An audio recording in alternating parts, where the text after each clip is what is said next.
আসসালামু আলাইকুম, সবাই কেমন আছেন? আমি আজকে অনেক দিন পরে একটি ভিডিও নিয়ে আসলাম আপনাদের মাঝে। আমার কিছু কথা আপনাদেরকে শেয়ার করার ছিল।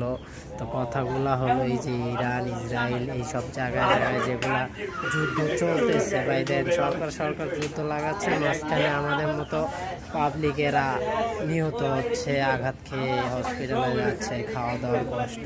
তো আমি মনে করি এইসব যুদ্ধ না করে সবাই যদি বিবেক খাটিয়ে ভালো মতো সিদ্ধান্ত নিয়ে যদি সব কিছু পরামর্শ করে ভালো কিছু, তাহলে কিন্তু আমাদের মতো সাধারণ পাবলিকের কোনো ক্ষতি হইতেছে না।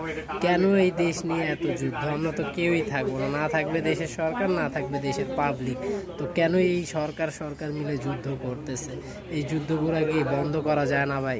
কথাগুলো যদি ভালো লাগে শেয়ার করে অন্য ভাইকে দেখার সুযোগ করে দিবেন, আর আমার মতো একটু বিবেক আবেগ খাটিয়ে কথাবার্তা বলবেন, আর এরকম ভিডিও বানান সবাই মিলে, যাতে সবাই মিলে যতদিন বাঁচি এবং বেঁচে থাকবো, হায়াত যতদিন নিচে, কেন যুদ্ধ করে অন্যের ক্ষতি করতে যাব? যুদ্ধ কি ভাই? সবাই মিলে মিশে থাকতে পারি না পারি? ভালো থাকবেন। আসসালামু আলাইকুম।